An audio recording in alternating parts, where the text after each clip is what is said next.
Olha só, hoje a gente vai desvendar um daqueles mistérios do dia a dia. Sabe quando o nosso tato parece que está pregando uma peça na gente?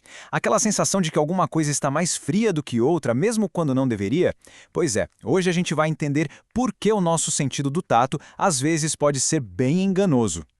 E a pergunta que não quer calar é exatamente esta. No mesmo quarto, o chão de azulejo e o de madeira, se a gente medir com um termômetro, eles vão estar na mesmíssima temperatura. Mas então, por que quando a gente pisa descalço, o azulejo parece gelado e a madeira parece normal, até agradável? Essa pergunta, que parece tão simples, vai nos levar a uma descoberta incrível sobre como a gente percebe o mundo. Para a gente resolver esse enigma, primeiro a gente precisa dar um passo para trás e entender o que é temperatura de verdade, sabe? Pelo ponto de vista da ciência. Esquece por um segundinho o que a gente sente e vamos focar no fato objetivo.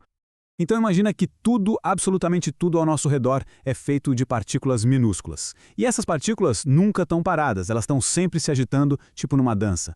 A temperatura, no fundo, é só uma medida da intensidade dessa dança. Se as partículas estão lá dançando super rápido, a temperatura é alta. Se elas estão mais lentas, quase no slow, a temperatura é baixa. É basicamente isso. E aqui está um ponto crucial. Temperatura é uma medida objetiva. Não é uma sensação, é um fato. O termômetro não acha nada. Ele só mede essa agitação das partículas e mostra um número. 25 graus Celsius são 25 graus Celsius e ponto. Não importa se é na madeira, na cerâmica ou no ar. Certo. Agora vamos para o segundo conceito-chave. E é aqui que a confusão geralmente começa. Vamos falar sobre o calor. E se prepara, porque calor não é bem o que a maioria das pessoas pensam. A grande virada de chave está aqui. Um objeto não tem calor. O que ele tem é energia térmica, por causa daquela agitação toda das partículas que a gente falou. Calor é o nome que a gente dá para essa energia apenas quando ela está em movimento, fluindo de um lugar para o outro. Ou seja, calor é um processo, é uma jornada. E essa jornada da energia segue uma regra de ouro, uma regra que não tem exceção. A energia térmica, o calor, sempre se move do corpo mais quente para o corpo mais frio, naturalmente. É como água descendo uma ladeira, sabe? E esse movimento só para quando não tem mais ladeira, ou seja, quando os dois corpos chegam na mesma temperatura. Esse exemplo do chocolate quente é perfeito para ilustrar o tal do equilíbrio térmico. O chocolate, com as partículas super agitadas, começa a transferir energia para a colher, que está com as partículas mais calminhas. A dança do chocolate dá uma desacelerada e a da colher acelera, até que, pronto, as duas estão dançando no mesmo ritmo. Aí, o equilíbrio foi atingido e o fluxo para. Ok, já entendemos temperatura como um fato e calor como um fluxo. Agora vem o pulo do gato na nossa história. Como é que a nossa pele entra nessa equação toda? E aqui está a frase que muda absolutamente tudo. Se for para guardar uma coisa, é esta. A nossa pele não foi feita para medir a temperatura objetiva de alguma coisa. Ela é um sensor de movimento. Ela detecta energia que está saindo ou entrando no nosso corpo. Então, o segredo todo está na velocidade. Quando o calor sai da nossa mão muito rápido, o cérebro interpreta isso como frio.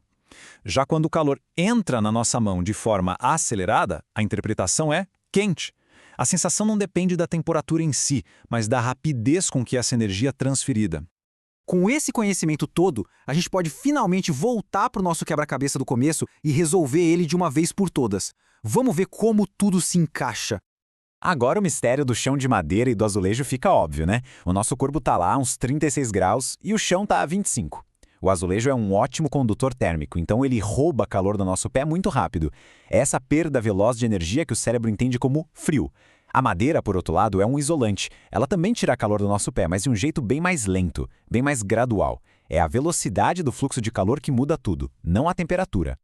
E tem mais. Olha esse experimento clássico que qualquer um pode fazer em casa e que prova essa ideia de um jeito incrível. Depois de deixar cada mão acostumada com uma temperatura diferente, a gente coloca as duas na mesma água e a sensação é completamente oposta para cada uma. Como assim?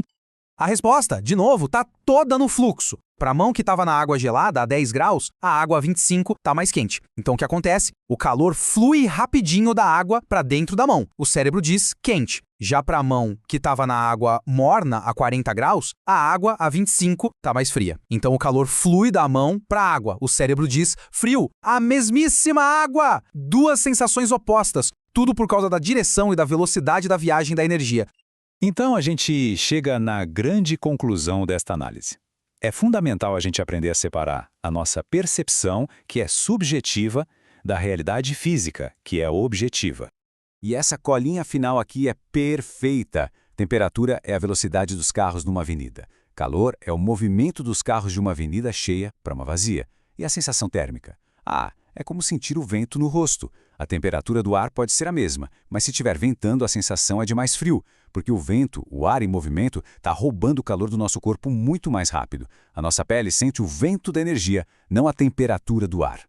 E para a gente fechar, fica uma provocação. Se o nosso tato, que é um sentido tão básico, na verdade nos conta uma história sobre o fluxo de energia em vez de nos dar um fato sobre a temperatura, e em que outras áreas os nossos sentidos podem estar interpretando a realidade em vez de só registrarem o que está lá? Fica aí o pensamento.